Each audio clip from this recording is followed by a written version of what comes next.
Welcome back to the Red Path. I'm joined today by Maxine, and we are going to have a bit of a game of chess.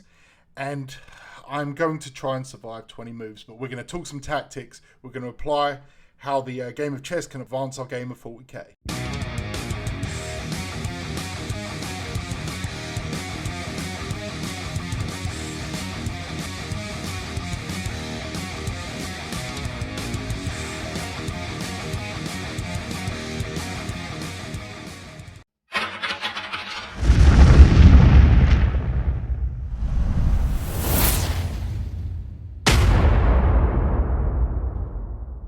20 moves, huh? 20 moves. 20 moves, Maxine. That I'm going to... What was it in our practice game? 14? I 14? think it was 14, yeah. I know it was under 15. I'm pretty sure I lasted 14 moves, but yeah. All right, I'm going to go ahead and accept this. And all right, there we go. So I'm playing white. Luckily, that gives me... What's the odds on that? White wins like 51% of games or something? Yeah, you're talking 51-ish, yeah. Okay, so there's a chance. Exactly. It's quite balanced. Compared to 40k, it's very different. Right. Like you're looking at Drakari winning 65% of matchups. God, yeah. That's when they're playing Drakari more often than not at the top, so... Yeah. So, anyone watching, you should be familiar with Maxine by now. All over Instagram. I've had her on the channel before. We did actually record this video last week, but the file corrupted, so we're having another go. So I've got another chance to hold my own here, and we're going to talk about chess because Maxine's a strong chess player as well as a very strong fellow World Eaters player. And I used to be okay at chess, so we're going to have a little chat. We're going to talk about how can be a bit of a crossover between chess and 40k, and kind of pluck some tactics from Maxine's brain. So, there we go. I aborted the game again because I'm too slow. But I'll accept it. Thank you. Okay, so all right, let me go ahead and make a move. So anyway, Maxine, how are you doing? Everything okay with you?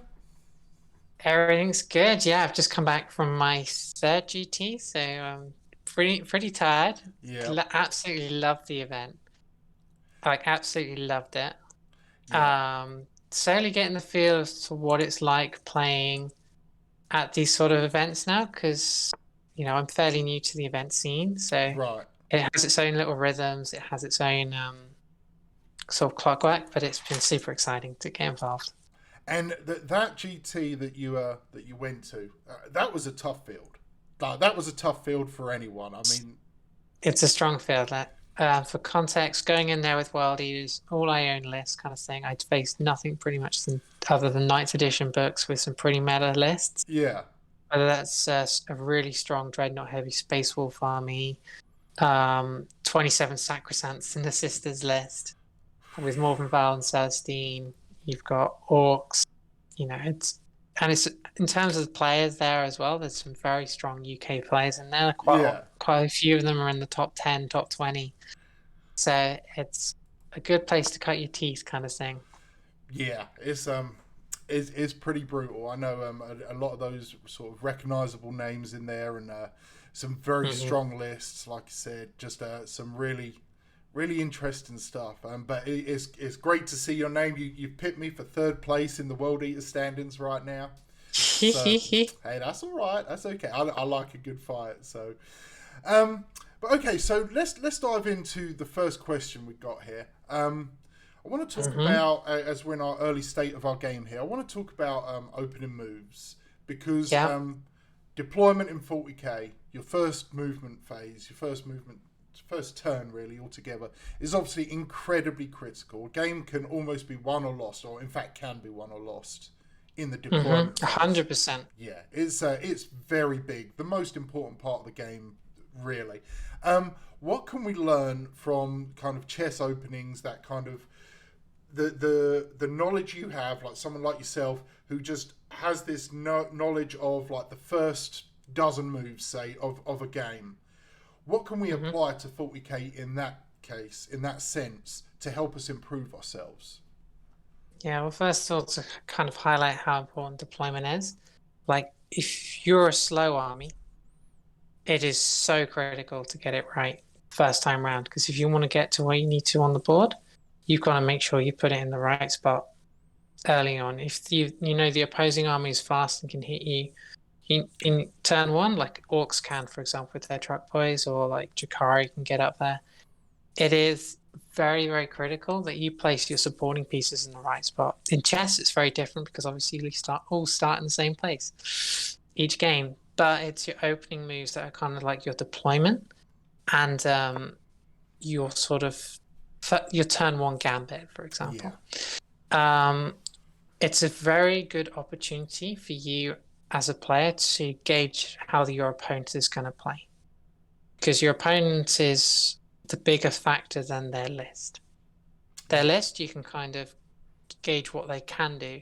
The opponent is what they will do. Right? So if you see them deploying pretty aggressively up front, it doesn't matter what their army is, you understand what kind of play style they're going to be going for, right? And you can read that situation pretty quickly. So for me, my deployment, I don't tend to think too hard on what the opponent is doing, but I try and gauge the player. Right. Okay. A little bit with the deployment. And likewise, I deploy for my own strategies. Same in chess. I can read what the player is trying to do, but I try and play my strategy of chess. It is, quite often for me, and in chess and for World Eaters, which I have fairly similar playstyles, it's very much control the center. Okay. Control the center and support my pieces with some of my more sort of hammer units, or in this case things like bishops, knights and stuff, whilst having a rogue piece here and there to threaten the back lines. So yeah, deployment is vital to start playing a game, because if you're not thinking about deployment, they've already got a jump on you. You've lost the tempo. Say for example, I just move go to H6 right now with my black pawn. There's no reason for me to do that. In essence, all I've done is given you an extra tempo on your move, and as white, you play with tempo anyway. And I've just thrown it away even worse very quickly, because there's no point in me making that move. Right. It adds nothing to the board, and you can just keep developing your pieces and controlling and moving towards that center. It's an example of, say, if you had your, say, a biker squad for your biker units, and deploying them inside of a building, and they have to come all the way out and go all the way around. Yeah. When your opponent's got lots of out of line of sight shooting anyway, so they're not going to get the benefit of cover. They're not hiding from anything. You've lost tempo, right? Yeah. Whereas the bikers want to get up in front.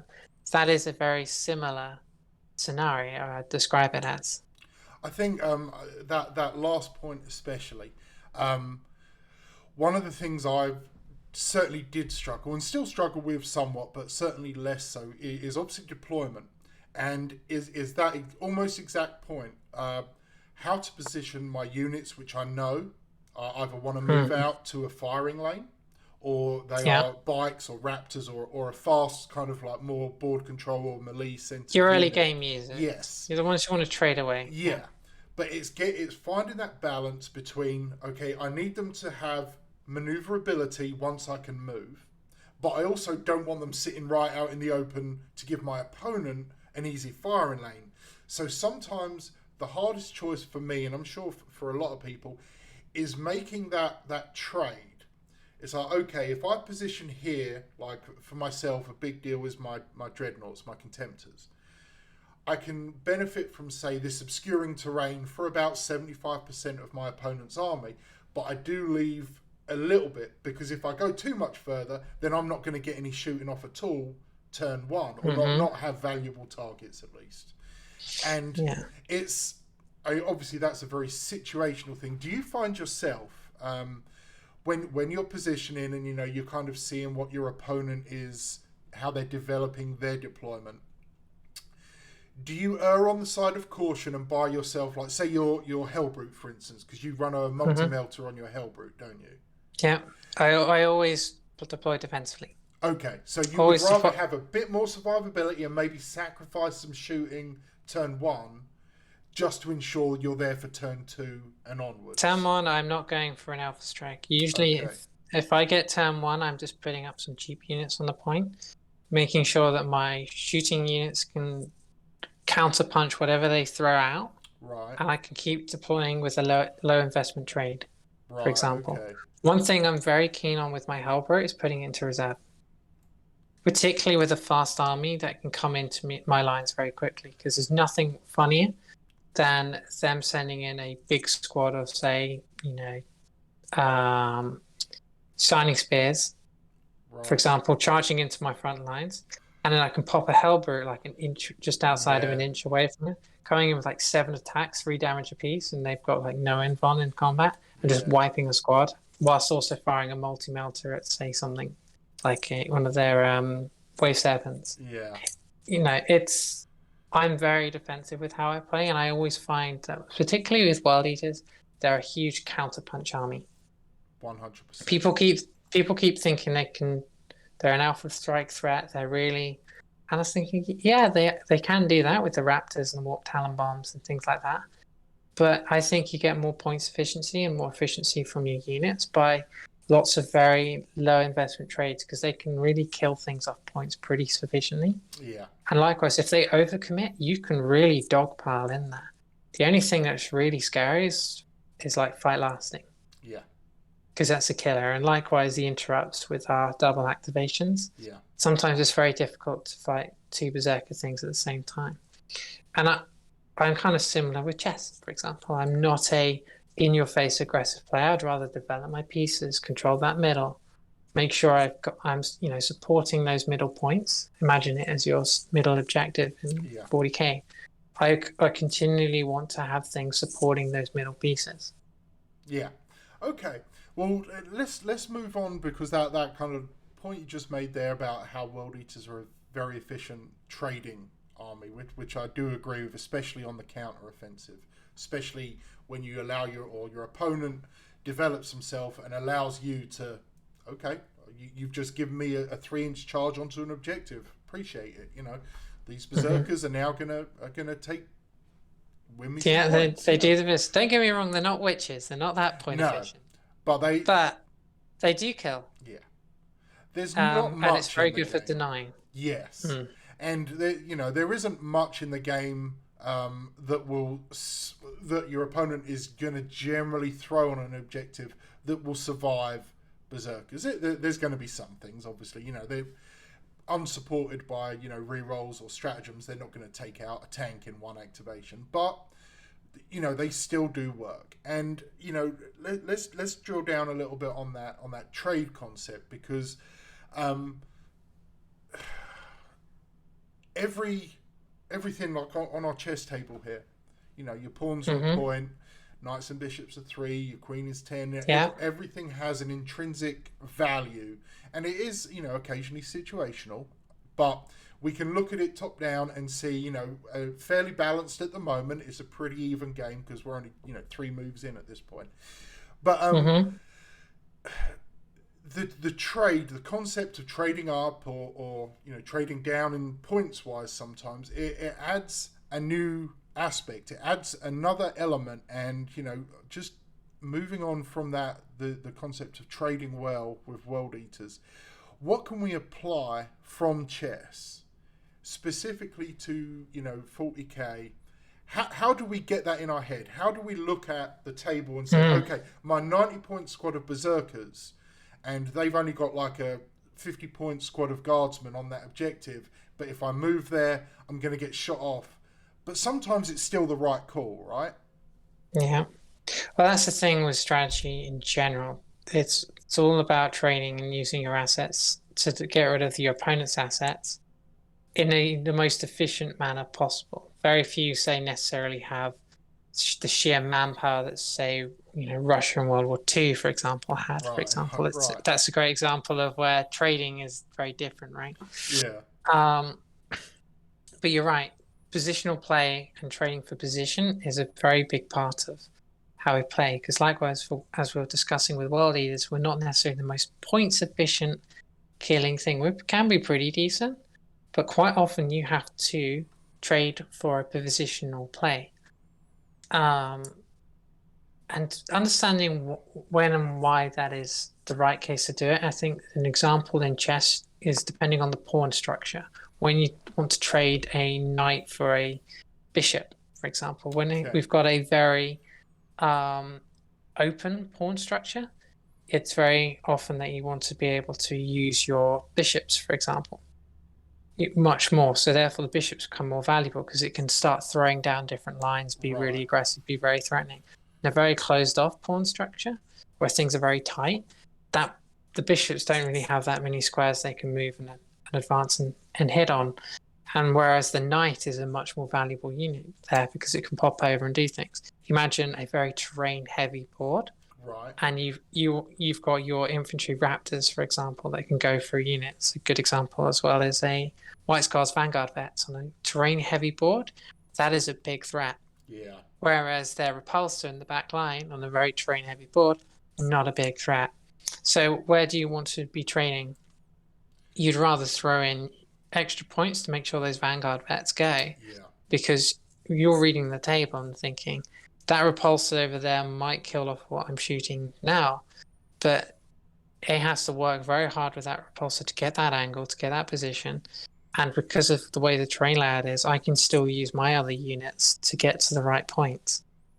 And the repulsor won't have anything to deal with it because the things that should deal with it is now gone. So that's an interesting example where trading down is not necessarily such a bad thing. Yeah, because every unit on the table has its points value or its power level value from the codex. However, a squad of berserkers at 90 points sitting on my back line may as well be worth 0 points.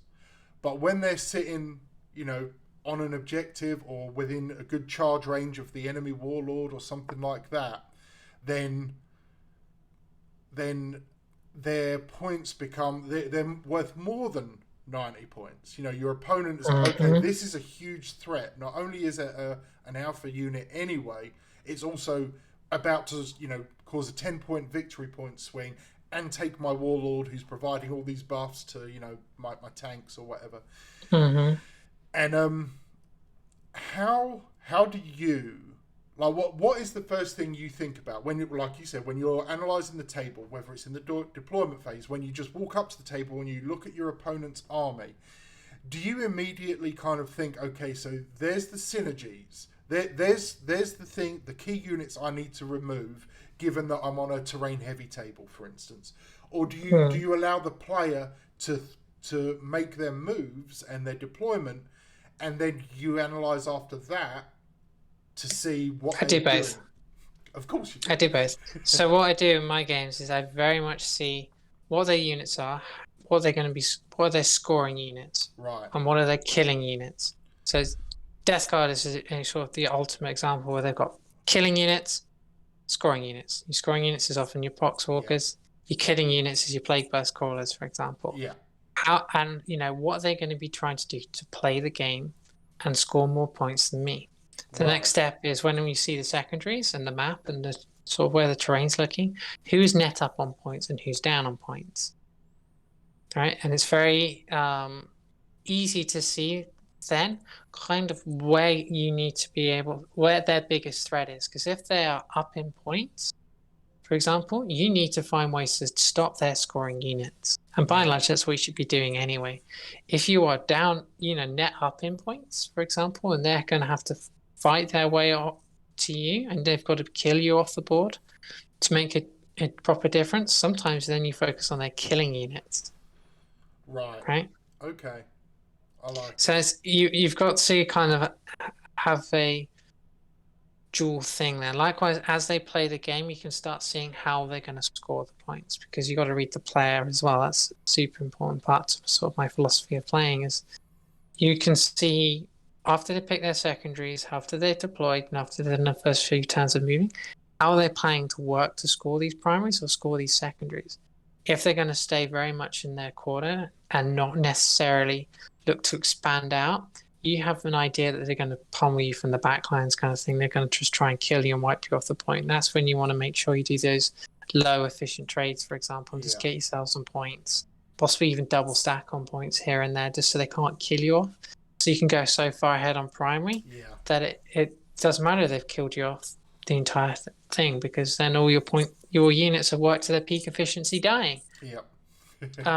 Whereas if they Heartwarming. come, I know, I love it. That's the thing I love thinking, is that if all my units are dead at the end, they've all done their best job. Yeah. If I've got a Hellbrute with no wounds at the end, it's done nothing. He's not earned his points. Right. I needed to have played more aggressively with him. Okay. To even score even more points. Right. So that's kind of where I start reading how I want to be trading this game, for example. And likewise, if they're really slow units, how can I manipulate his slow units to go to a part of the board where I want him to be, so he scores the least points? Is that by throwing something I have that's really aggressive and scary, i.e. my Berserkers or something, or like a drop of Red Butcher Terminator Squad in there to manipulate his slower units to get towards this corner of the board to deal with them, while I continue scoring on the rest of the board with my faster units and own that board control? If they've got a fast army, for example, how do I make sure that I want to suck out his fast units into the engagements I want, not the engagements he wants? Even though he's fast and can control those engagements, I can control where and where my counters are. Yeah, I see it. I like it. So that I mean, I'm going to go into the next question here because it does kind of tie in a bit. I wanted to go on a bit more there, or like pick your brains a bit more, but I want to drill into this and kind of link it over because chess is a game of it's pretty, it's black and white, but there's some special rules in there. There's some unique kind of like abilities that units can have at particular times, or some like your castling, your en passant, things like that.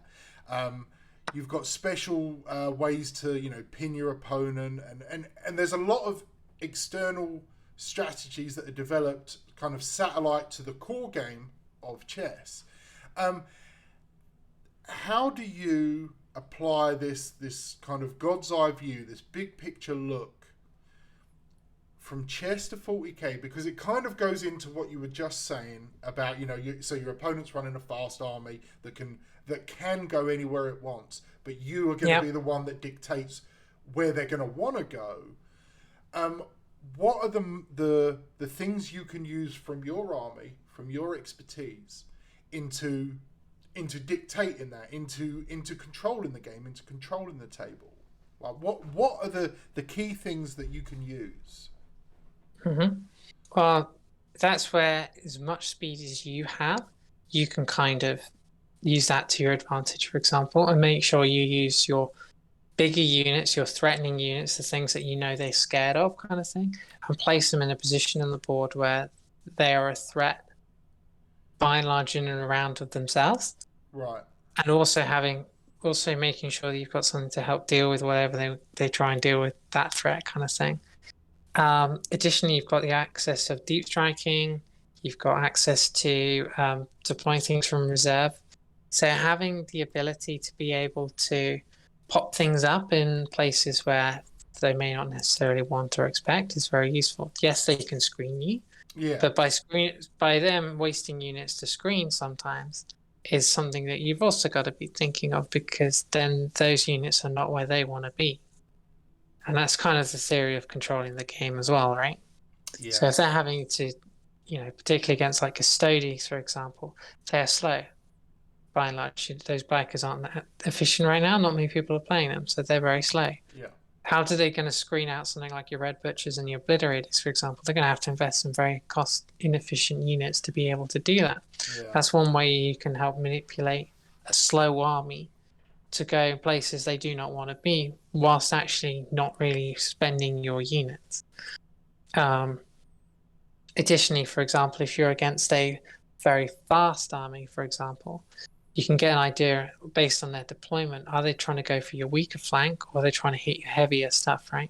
If they're going for your weaker flank, for example, how can you just bolster it so it lasts long enough, and therefore they're in combats they don't necessarily want to be in, and you kind of tie them up while you move out and across. So, and a good example is when I played a Aldar with the Conclave, for example. Right. I kept spamming them with lots of infantry units and just layering up these things so they couldn't shoot psychic and kill me off this point, They were just stuck there for turn after turn while the rest of my army just went bleh on the rest of their force and basically tabled the guy and leaving him just his conclave.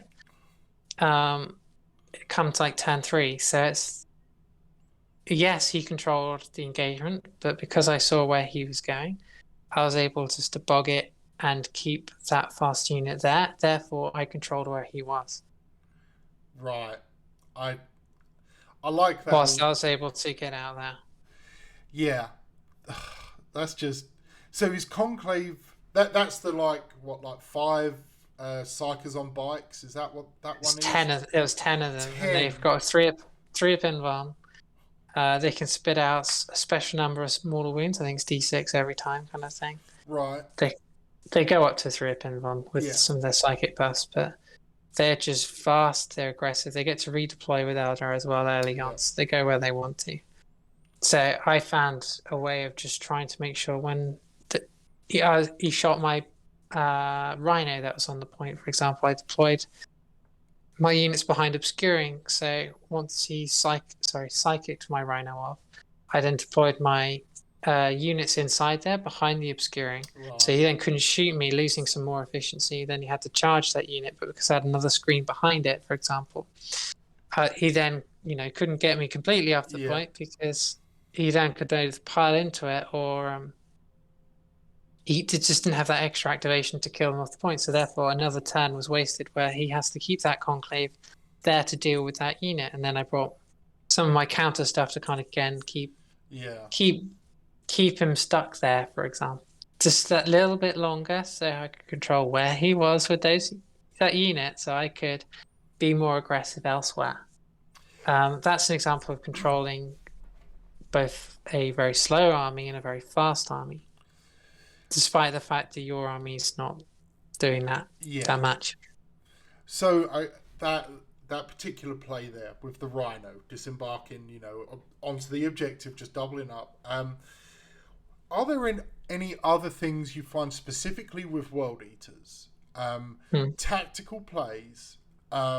Because obviously we do rely on transports, whether we're using Rhinos, Land Raiders, drills, no matter what, we have to use transports.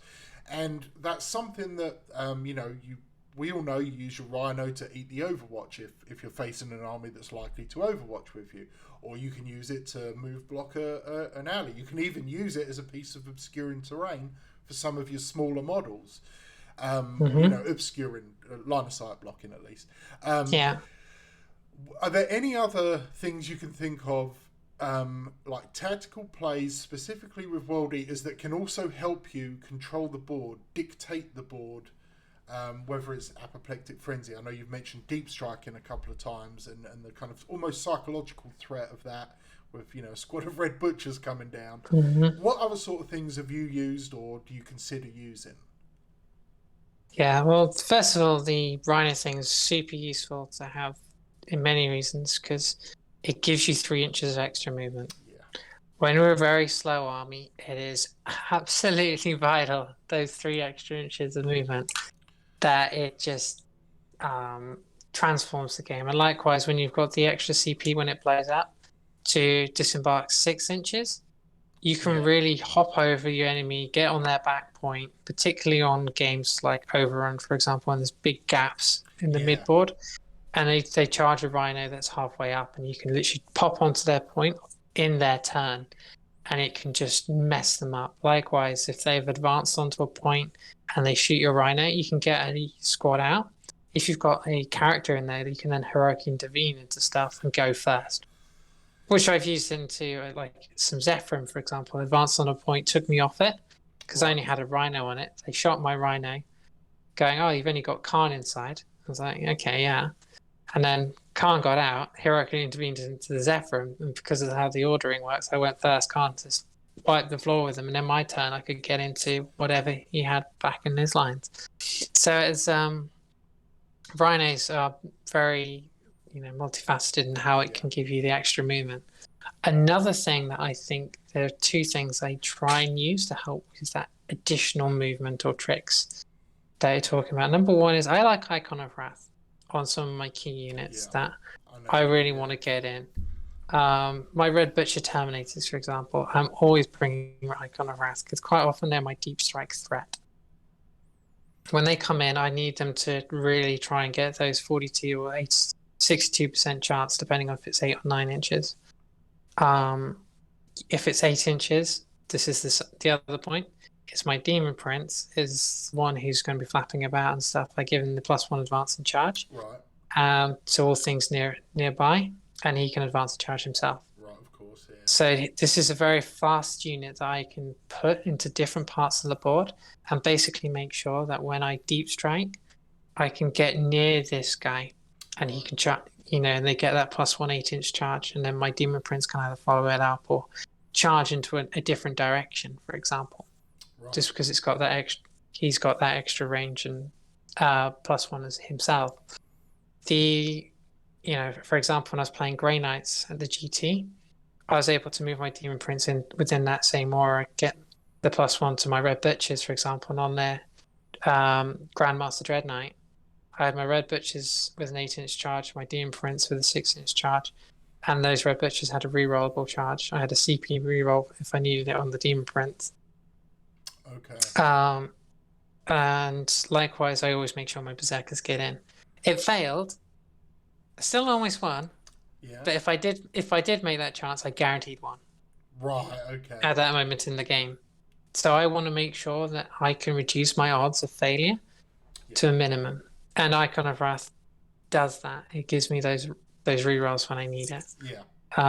I know you can argue, is it more point efficient to do other things, but I'd rather trust what my units are doing on the board than have necessarily one more of another unit, for example, because I trust my movement game enough that I would keep my units alive and they'll be killing enough when they get there.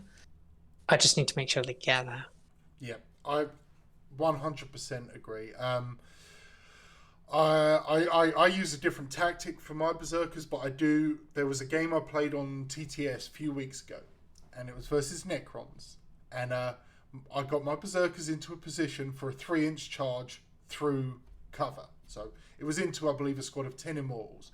I'd positioned so I wouldn't get that Overwatch if he chose to do it. 3-inch charge. You couldn't ask for much more.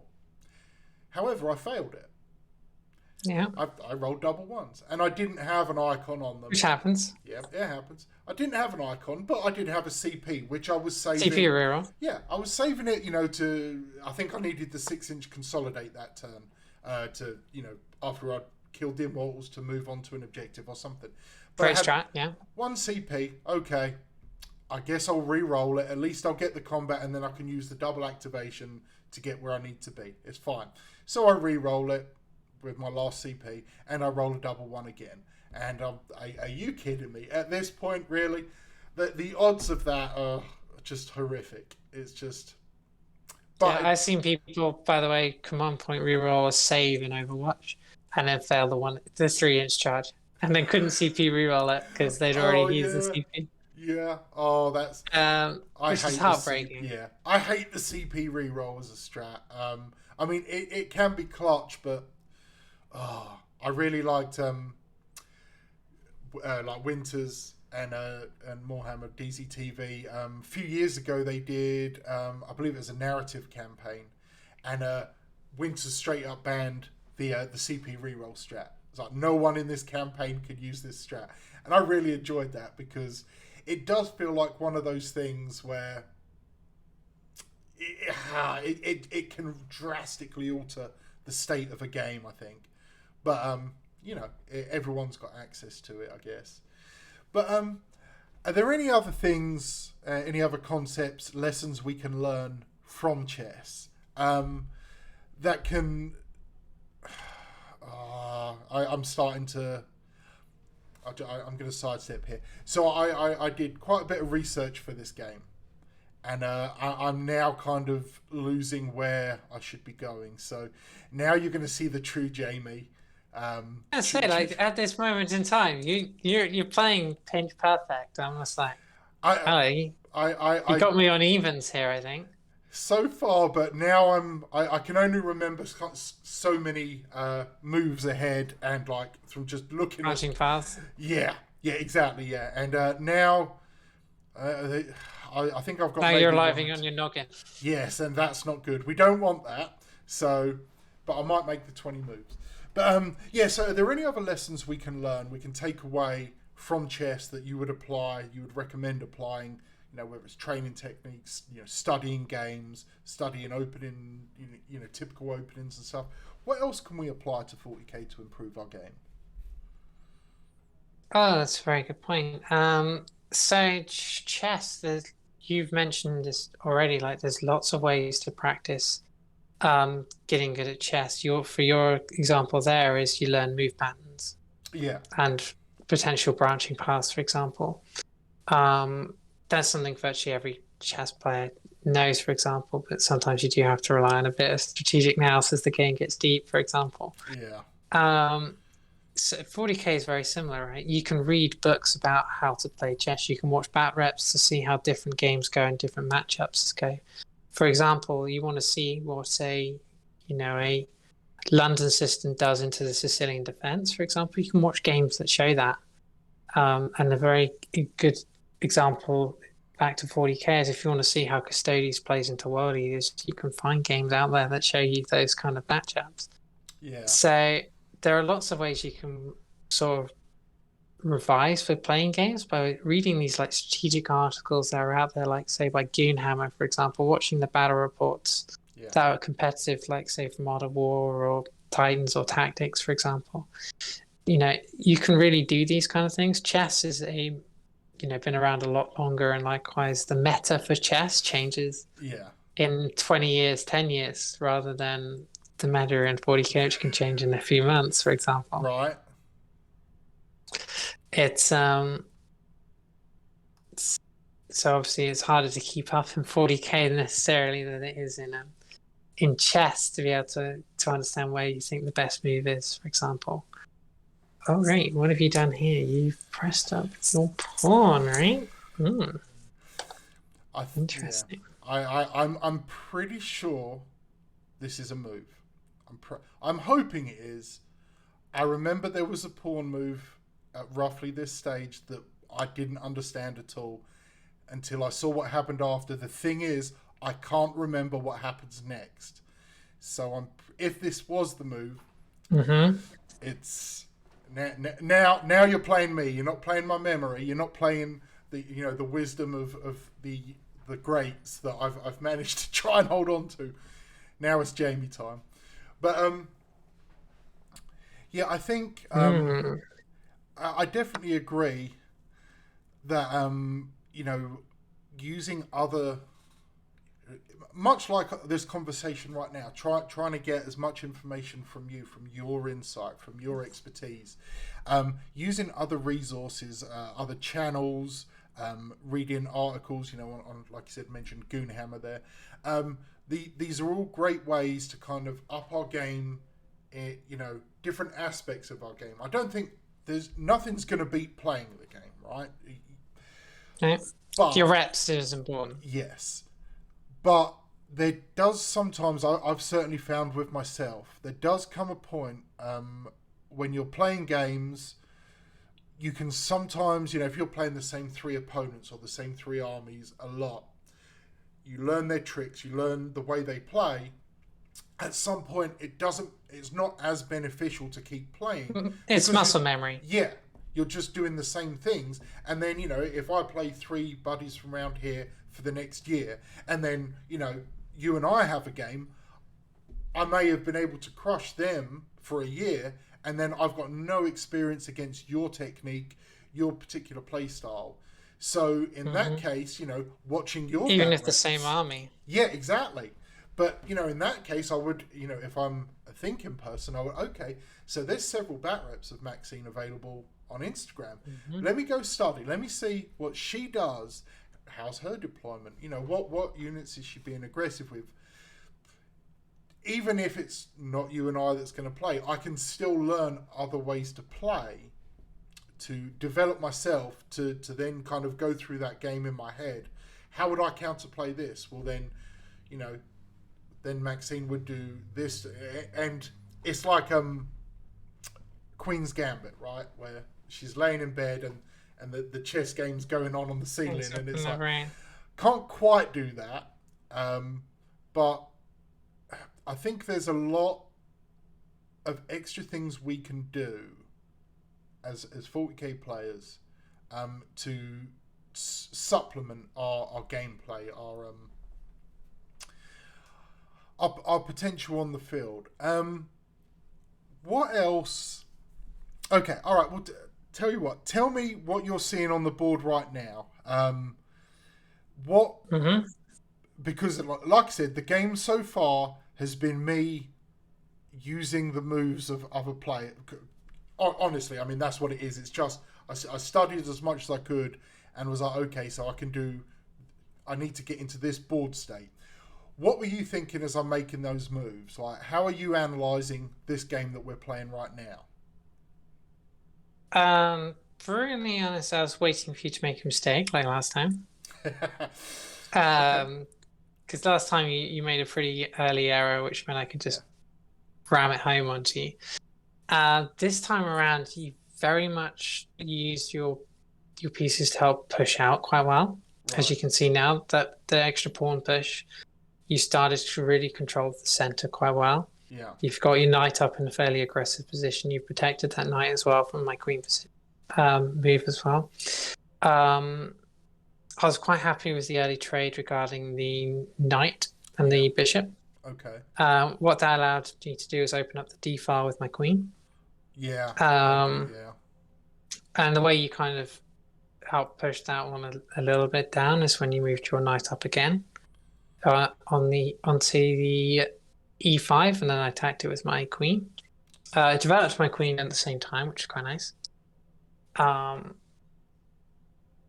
So I definitely feel like you're in a relatively good position. I have double pawned up on the C file, just to open up the D file for me. I still have that open to me. I still have the option to castle both sides. I've got a very good light square bishop working currently now for me as well. Yeah.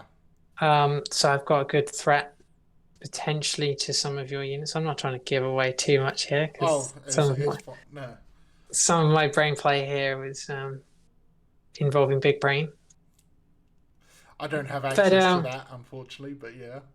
Yeah, I can see how the game's going to go about several moves in advance, and it's the same for a lot of 40k players or good chess players.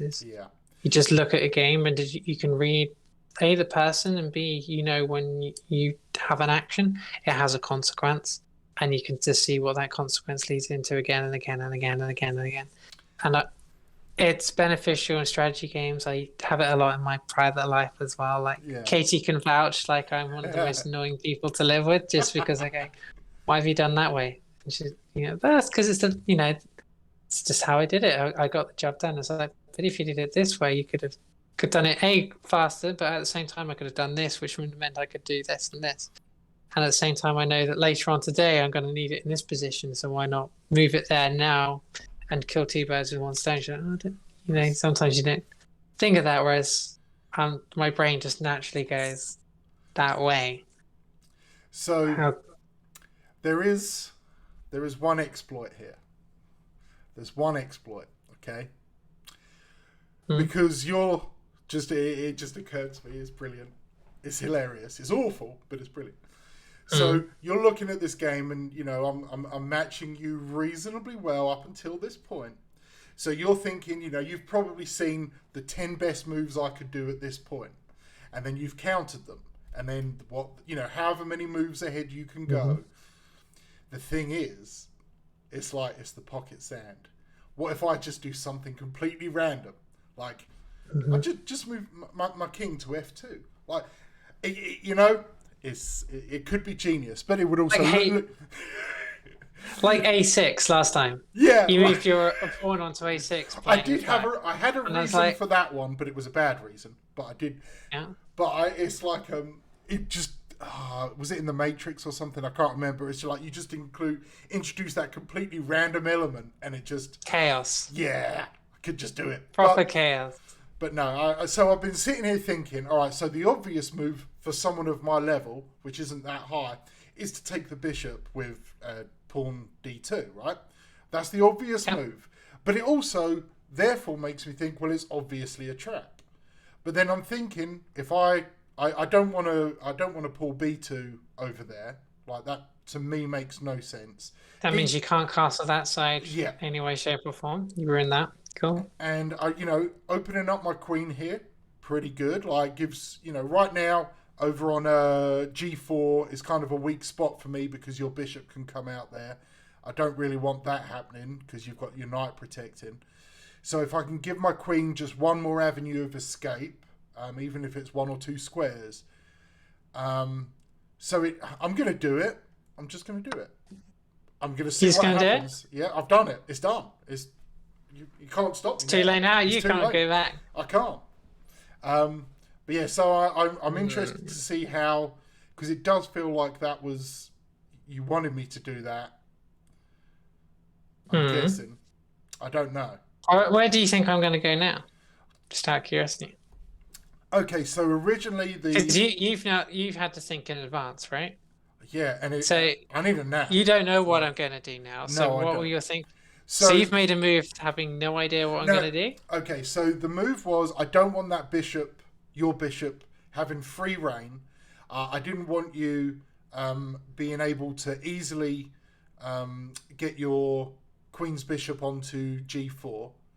I mean, I know you still can do that, and then I've got to trade my knight away, and then you trade with your knight, then your queen comes down and takes e4, and I would be in a crappy check position there at that point. Now your bishop to g4 isn't as strong because my queen has got a bit more free reign. Your king at the moment can't castle on queen side.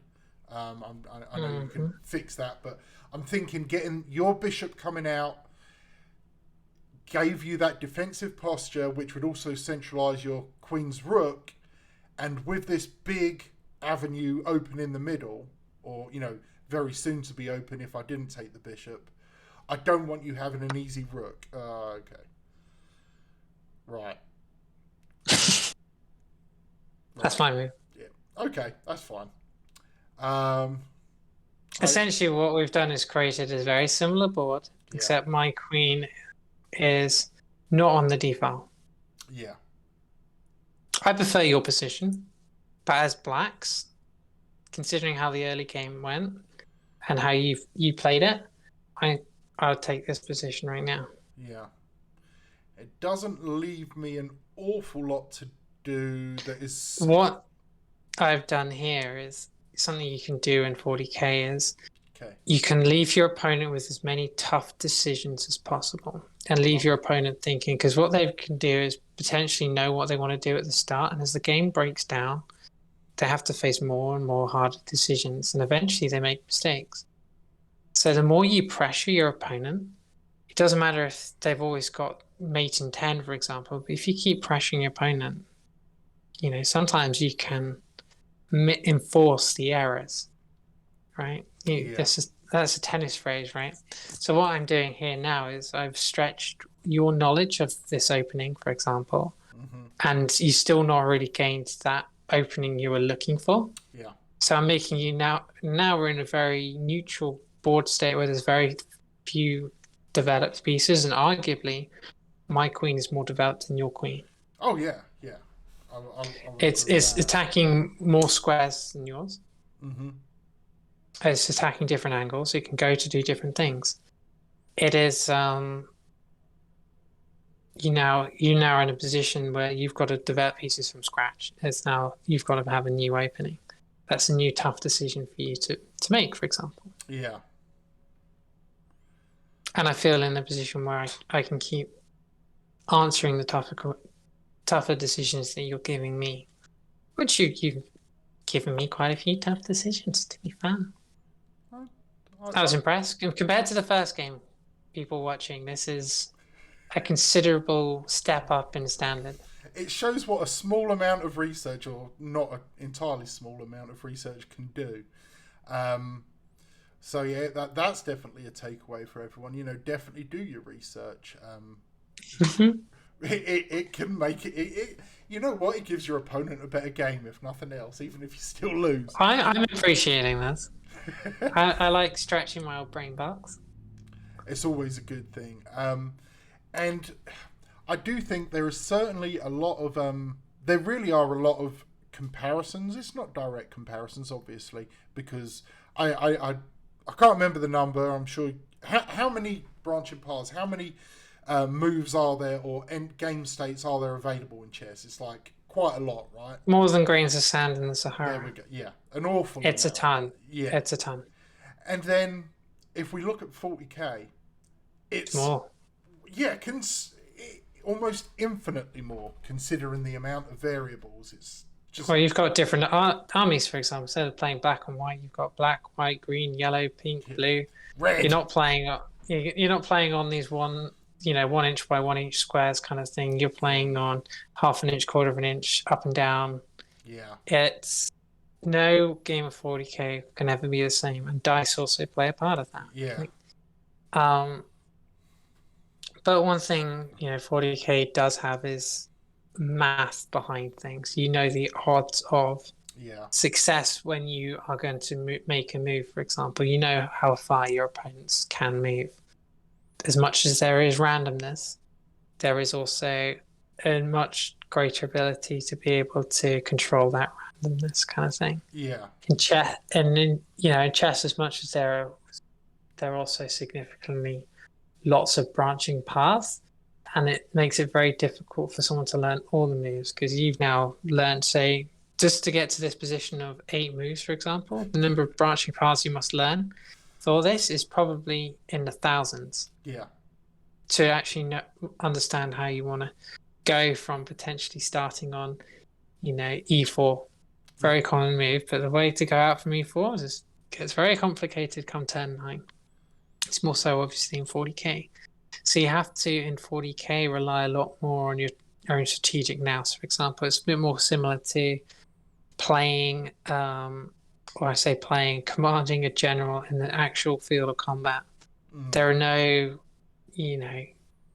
lots of pre-games or battles that are the same, that are all, you can draw upon. right. You've got one shot. This is the only scenario that will ever look like this. You can't see past examples. You don't know past examples. All you can do is go on gut feel. How do I maximize my assets, my strengths, understand my weaknesses, try and mitigate them, and try and play the game on my terms.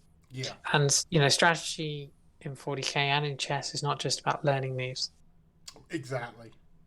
It's you can't do that. Your brain can't do that, which I think is a big part of your point there. Is you've got to be able to play the game on your own 2 feet and see the game in its holistic view as the game is being played. Yeah. In real time. 40k, I think more so than chess, just because of the inherent restrictions of chess. But 40k certainly does a very good job at combining science and art. Like you were mentioning, how you've got your dice rolls, you've got your luck factor, but you've also, a competent player is mitigating the luck as much as possible. You're getting your re-rolls, your +1s, you're using your cover, you're doing as much stuff as you can to reduce the randomness. To reduce the randomness and increase the reliability of things. However, there is also that art form, because as you say, you can't remember every possible iteration of a particular deployment phase, because no 2 games of 40k are the same. Very rarely are 2 opponents' lists the same, except in like really bizarre circumstances. But even then, the players are different, the terrain setup will be different, who goes first, there's so many variables. You can't really train to learn in that way that you can to a certain degree in chess. But that's where the art form comes in, and that's where like you were just saying about the historical generals.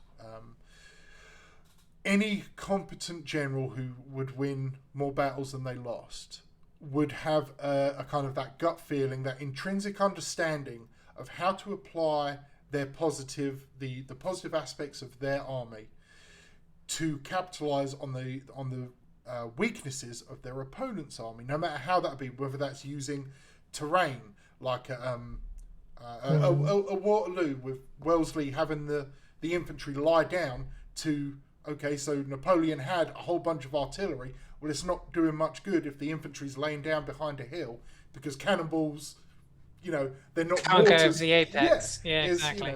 Just things like it was not a textbook maneuver, because at that point in history, infantry advance, or the British infantry at least, would advance in a line, level their guns, and then maybe there'd be a charge after that. But all right, boys, lay down. Suddenly, this huge asset, Napoleon being an artillery commander, that was his game, that was his army.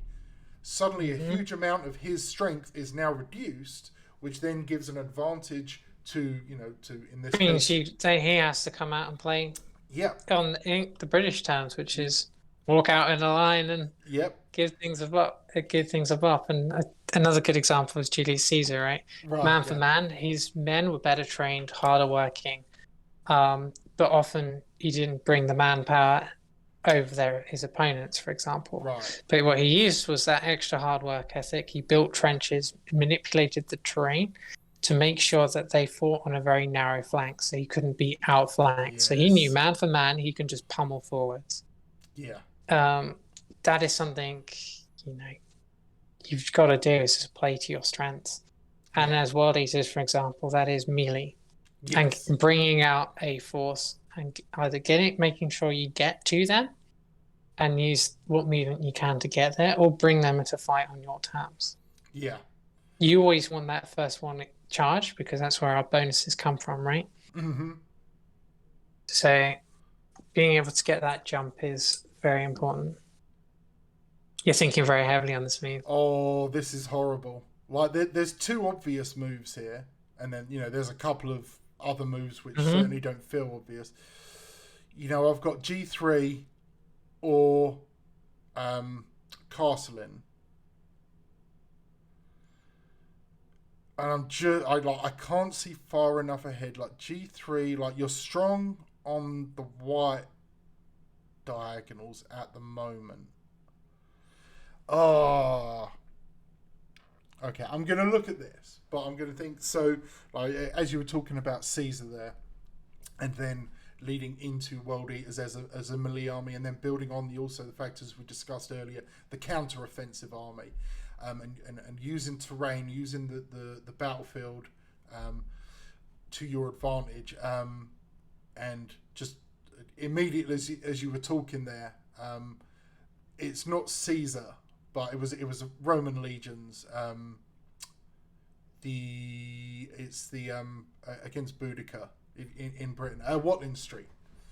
Great. That's a great battle. Yeah, the Romans utterly outnumbered, like horrendously outnumbered, and obviously, as Brits, and considering the reason why Boudica's rebellion occurred, obviously rooting for them, but the tactical positioning, and I believe it was between woods and a river that the Romans positioned themselves with, like the serrated edge of a saw.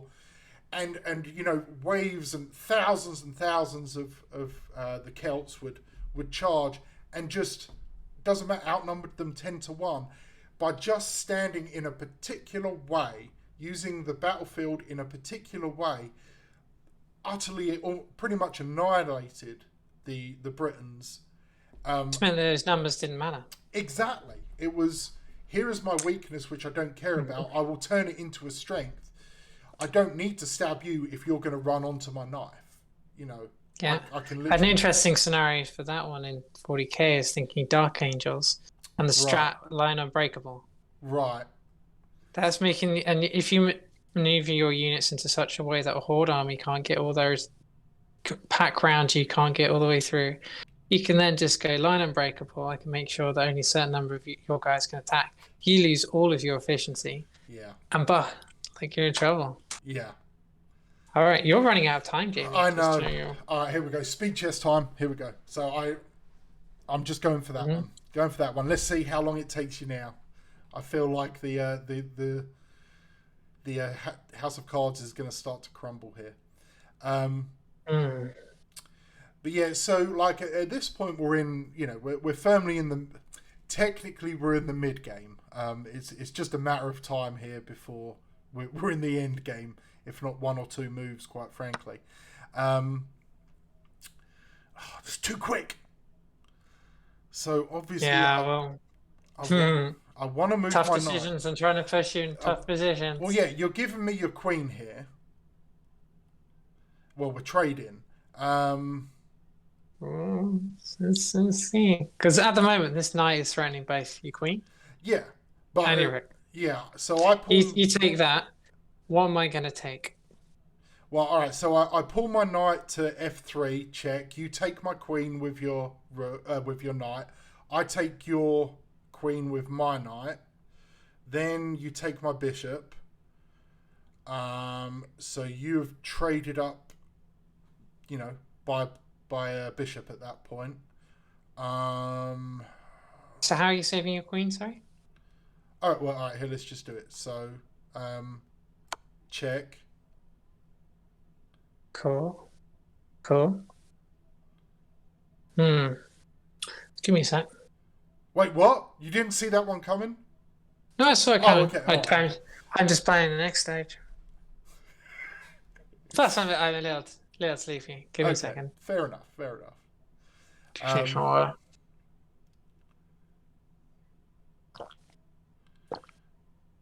Yeah. So, now, just looked at. I was trying to see if you had anything behind your strategy. So I'm now check, right? Yes. We're now trading queens. Yeah. So now I'm check. Mm-hmm. Right. So there's that. Okay.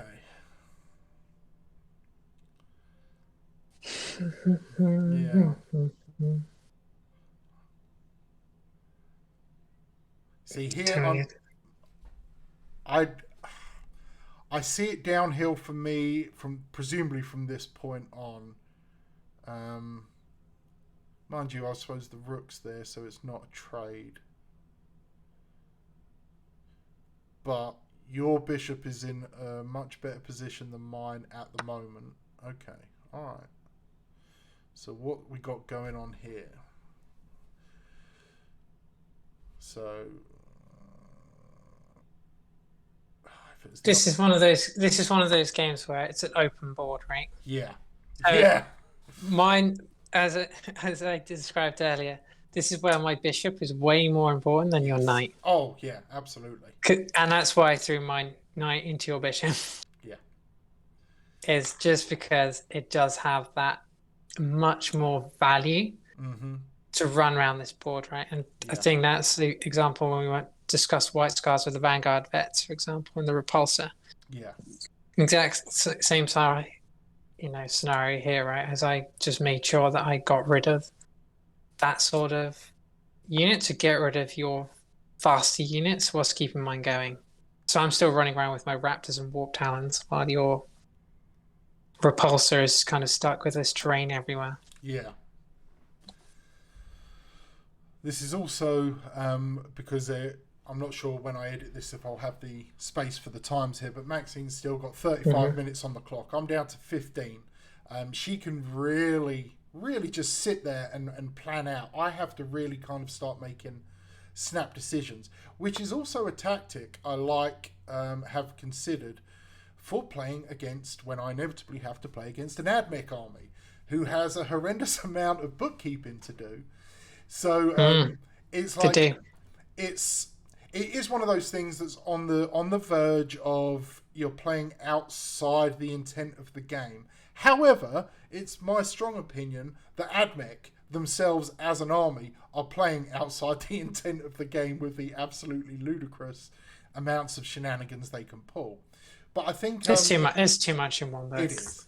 I do think that when you're playing a timed game, there isn't anything wrong with, to a degree, and this the time thing is a benefit, is a bonus on top, because as we mentioned earlier, giving your opponent hard choices, putting them in a position where no matter what they do, it's not really a profit for them. If you can make your opponent sit there and waste 10-15 minutes on how to make their movement, but and by sacrificing a unit, by, for instance, a unit I'm going to try and develop this with for myself is my Warp Talons.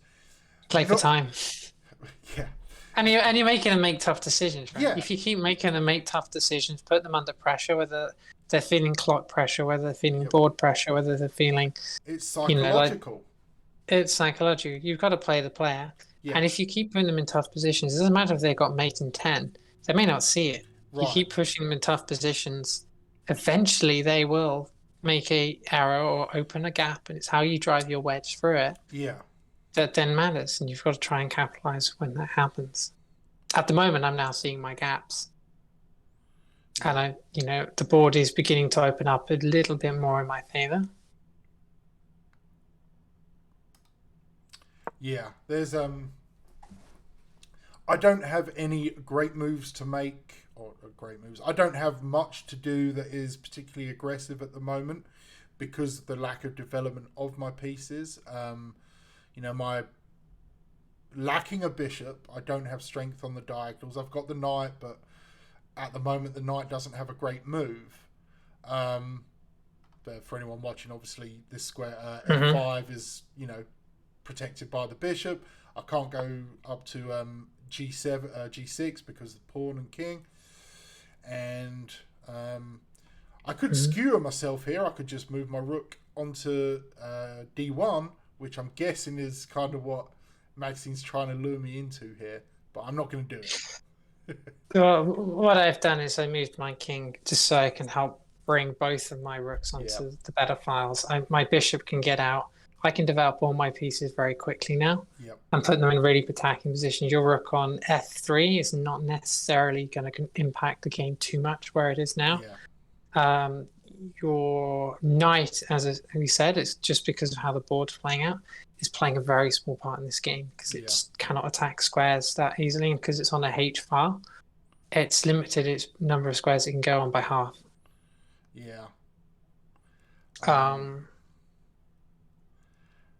Alright, I see one play. We're going to see how it goes. I'm going to make quicker moves now just to make sure. Your time is in. I've got loads of time. I can think about this a little bit more carefully. But yeah, it's I think I am just going to come and toggle on it in and get nice and cozy with you. Yeah, I figured.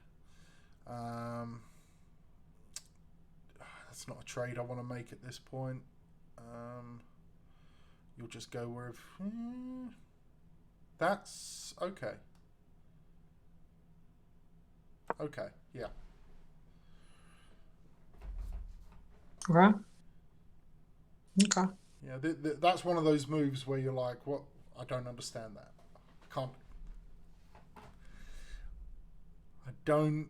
I can only see one position where there's any hope of chance of me doing anything, and for a 40k perspective, around Maxine's king, sort of the... I know my next move. I'm just going to let you talk before I make it. Go on. Okay, all right. So I'm seeing to maximise what the assets I have are. I've got rooks that can double up. I've got a knight, and I've got a pawn on F4 that can pressure up a little bit further up the board. Maxine's king is fairly well protected, but not invincible. Yeah. If I can get any kind of pressure on G7 or G6, I'm mousing over it right now for the people watching. That's the only play I've got, because she is very quickly going to start cleaning me up. So go ahead. Let's see what you do. Oh, because your king is not very well protected. Yeah. Okay. Hello. Yes. Okay. So I've only got 1 or 2 positions there.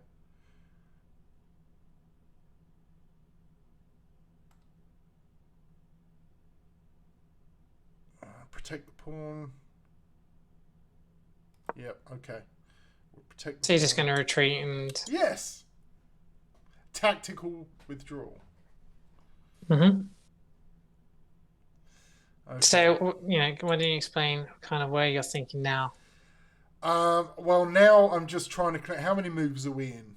Well, we're going to 18. get to 20. We're going to get to Hey, 20. that's okay. All right, so at this point, it doesn't matter. I can do anything I want because I just wanted to make 20 moves. Okay, so honestly, at this point, I trying to see a path to victory is difficult. I'm going to start peeling off your pawns on C to A file very quickly. It's at the moment, I'm about to pinch your A2. You can't really defend it without your rook, and my rook will go into your C2, and then have easy access to go even further along. Yeah. So you're just going to press on up. Yeah. And just try and pressure the bishop. I think then it's quite simply me just take down your A2 potentially is probably what I'm thinking now, or I could potentially move to B5.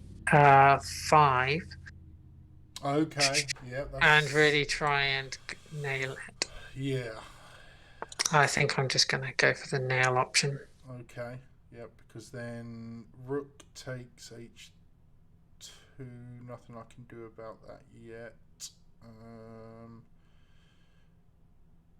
Okay, so I'm going for the quicker to kill you move, as opposed to the. No, that's fine. I'm stretching my brain a bit more than I could do piecemealing. You see.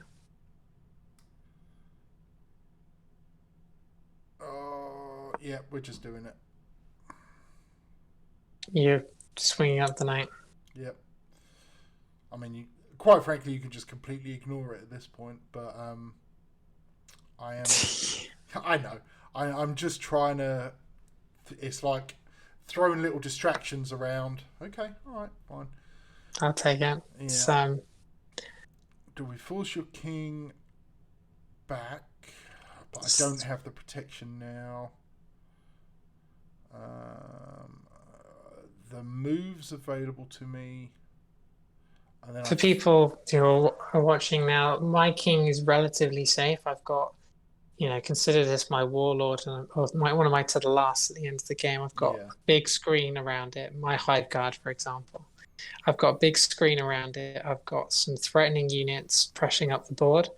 I've still got enough chaff sitting on my back objectives, kind of thing. And Jamie's now really having to think very carefully, how do I break this screen that I've created out with my very limited resources that I've got left. And, it's what you're doing, but now there's nothing you've really got to help keep pushing your offensive too easily. Every move I do at this point just lets you play better into what you want to do anyway. I can't do much with my pawns. So I've locked myself out over there. Don't want to go there. Actually, if I'm going to do it, now's the time. Okay. All right. Let's just see here. Come for the kill, Maxine. Take the head. Yeah. I'm coming in. Okay. Now, you go there. There's no trading to be done. You're locked in, but so are you.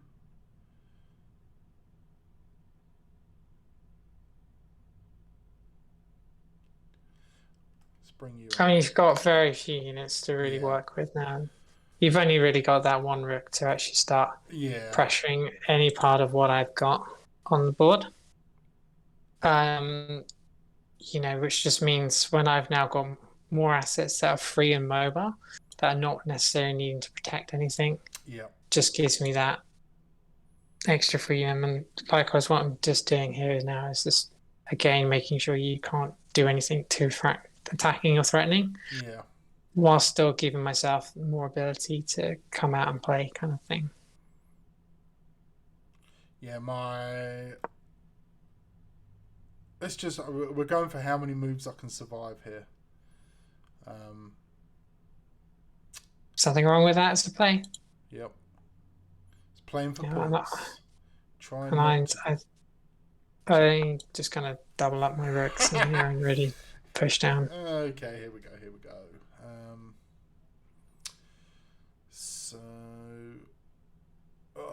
trade. Right. It's going to look brutal very quickly. Yep. That. At least this time you're going to let me mate you. Well, I just. That last time you called it in on 14. Yeah. Oh, you just moved it. Yeah, sorry. Yeah. No worries. I wasn't really watching for a second then. Okie dokie. So if you push that, go there. I can go. I think I'm just going to start taking pieces now. I'm just going to. Yeah. Okay. So you come down there. So it's mate in 1.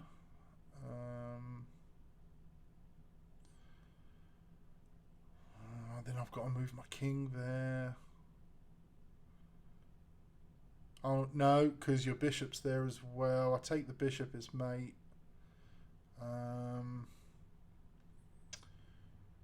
Is there any move for me here? Oh, I suppose I'll move my rook up. Gives me something.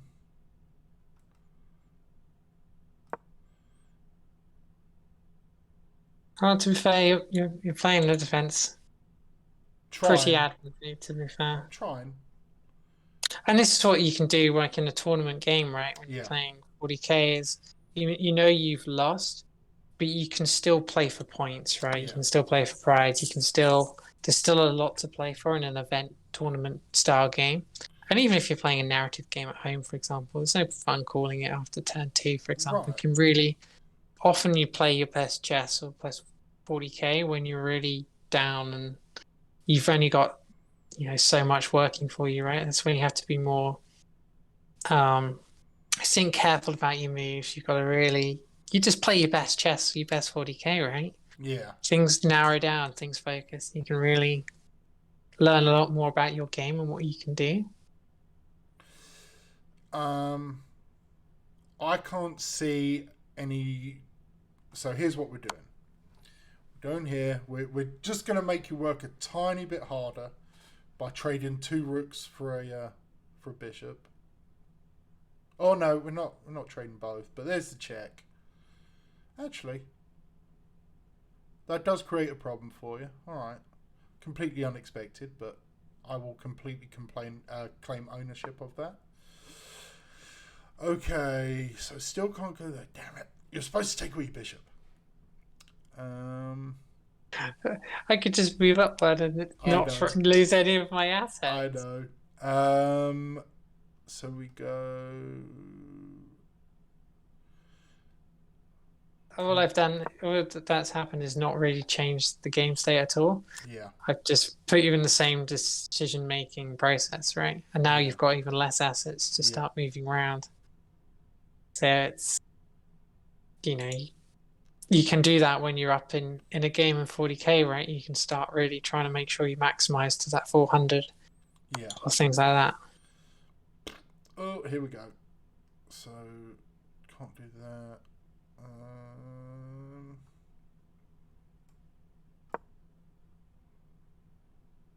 Okay. So you are playing a pretty decent rear guard, to be fair. So now I think it's pretty simple. I just take with bishop. You take with rook. You can't take back. Yep. And I pop down. Yeah. So at this point, it's completely inevitable, I believe.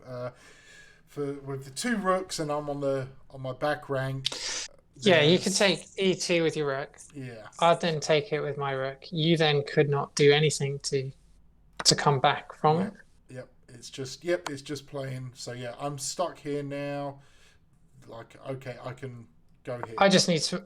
Yeah, cool. That's very exciting for you, and then I can. Yeah. Yep. There we go. So, oh wow, Let's go here. What happens now? Oh, I'm still stuck. Let's just do that. Oh, what's going to happen?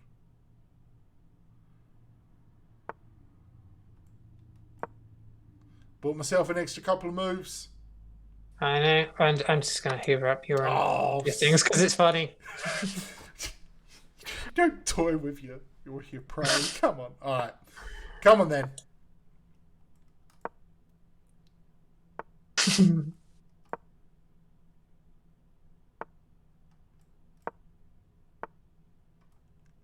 I want a queen.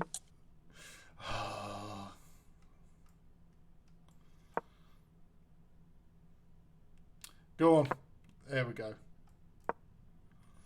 Yay. You...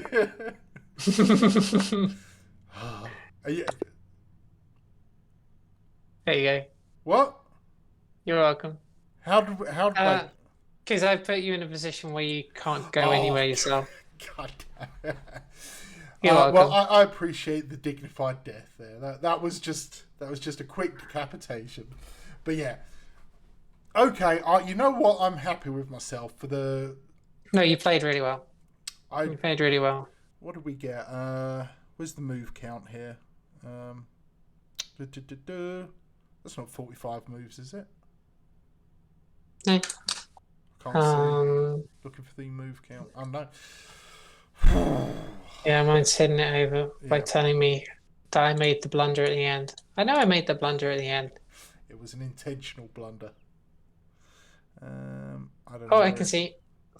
I went for 33 moves. Wow!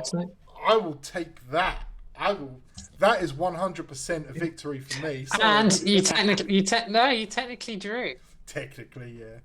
But Maxine, thank you very much. Appreciate it. No, you're welcome. I'm very happy with that. I'm glad I gave you a bit of a game this time, rather than just a seal clubbing expedition last week when we played. But yeah, thank you for all your tactical insight, your knowledge. It's really good to hear from you. Just see how you apply your way of thinking, your brain to the game of 40k, and how we can learn from that, how we can adopt those kind of mindsets and strategies and ways of thinking about the table to up our game as well. Yeah. But yeah, so okay, just before we close out here, right now, number 3 World Eaters player in the world, and are you number 1, or you're certainly in the top few Chaos Space Marines in the UK, right? Yeah, I think the top 1 or 2. Yeah. Yeah, definitely. So next season, once I think it's like February is when the 40k season starts, and hopefully we'll get a proper year of it next year. I'm hoping. Yeah. We'll see, but I'm hoping. Do you think because I know obviously your Dark Angels, they're steadily becoming a very, very well equipped. I got photos of them today. Huh? I got photos of them from Siege today, and they look amazing. Oh, I bet they do. Yeah, Siege does some absolutely legendary work. Are you going to? Obviously, you're going to be taking Dark Angels out competitively. Are you going to still run World Eaters competitively, or are you going to focus more? Oh yeah. Okay. Right. Oh yeah, and eventually a book will be coming for the chaos sort of sides exactly, and I want to be in that position as well, right? So I want to learn different play styles. Yeah. Dark Angels help me learn different play styles. I feel like I've at least got my list down because I've played the same list about 40 times now. Okay. So I know it's it's all I own. So every game of 40k I'm playing with the same sort of units. And it has given me a lot of advantages of seeing how that works. But I will be taking World Eaters going forwards. Hopefully they get a nice glow up.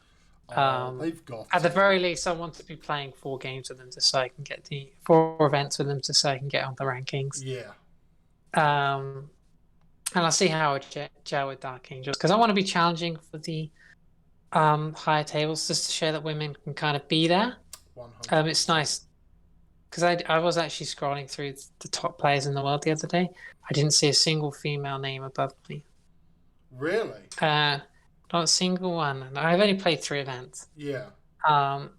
So I'm just wanting to see more, hopefully promote more women get to those kind of top tables and events, because most often than not, I'm seeing more women at events, but they're obviously mainly fairly learning players, or they're not necessarily challenging the top tables so much. And I want to kind of change that perception. Actually, no, 100. There's no reason why we can't be. I will say, hopefully Dark Angels can help that. There's a player local to me, Michelle Mack. She's a Sisters of Battle player. I think she's top 5 Sisters player in the world. And recently, I was at a tournament with her. I didn't get to play her, but she was number 80 in the world at the time. She's an incredible player with Sisters. I don't know if she runs. That's fantastic. Yeah, it's fantastic to hear. And but I don't know where she is right now.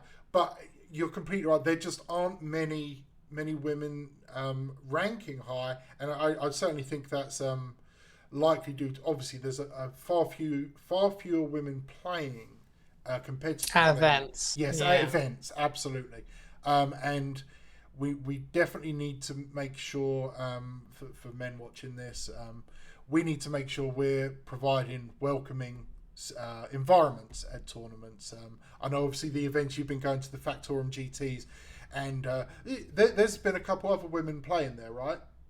Yeah, I went last time, and there's 6 women out the field of 30. So it's like, that's a genuine improvement on representation there. We obviously want to see it. The ideal situation is 50-50. So for anyone watching, if you can be part of something that helps make a more welcoming environment, or you've got women friends that play but maybe apprehensive, reach out and let's do that. Because the more people that play, the better this game is, and it also means we can get more World Eaters players, because we need more World Eaters players. That's the ultimate goal of this game. We want everyone playing World Eaters, right? Why would that'd be the new meta faction? If Drakari can become meta faction, Dark Angels become a meta faction. World Eaters will eventually get their time in the sun. Oh, we will.